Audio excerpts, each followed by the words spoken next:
सर्वांतर्यामी परब्रह्म, जगत का मूल, उनके अवतार स्वरूप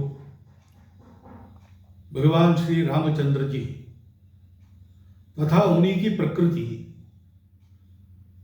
आदिशक्ति महाशक्ति सीता जी, इनके विवाह को मार्गशीर्ष मास में संपन्न करने की परंपरा संपूर्ण देश में है।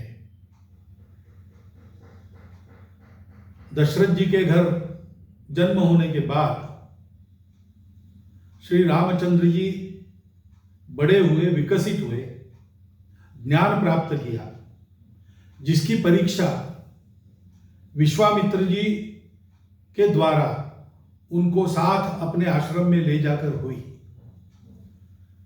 जब यह सिद्ध हो गया कि अपने बाहुबल से दुष्ट शक्तियों का विनाश करने की शक्ति श्री रामचंद्र जी की है, तो इस अवतार पुरुष को उनकी लीला शक्ति सहधर्मचारिणी के नाते सीता जी के रूप में मिथिला में प्राप्त हुई।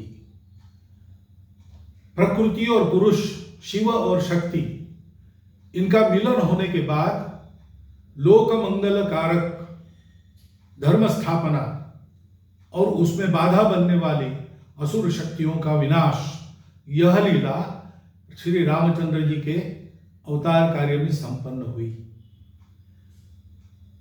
दानवता पर मानवता के विजय का यह पुण्य पर्व विकसित होकर योग्यता प्राप्त करके संपन्न करना पड़ता है। योग्यता प्राप्त करने के बाद प्रकृति की शक्तियां सहज ही प्राप्त हो जाती है और लोक मंगल कारक सारे कार्य उस शक्ति के बल पर संपन्न होते हैं। यह पाठ इस चरित्र के द्वारा हमको प्राप्त होता है। उसका स्मरण शक्तिधाम राम मंदिर प्रांगण नयापुरा इतवारी में संपन्न होने वाले राम जानकी विवाहोत्सव से सारा समाज ग्रहण करेगा, यह विश्वास है।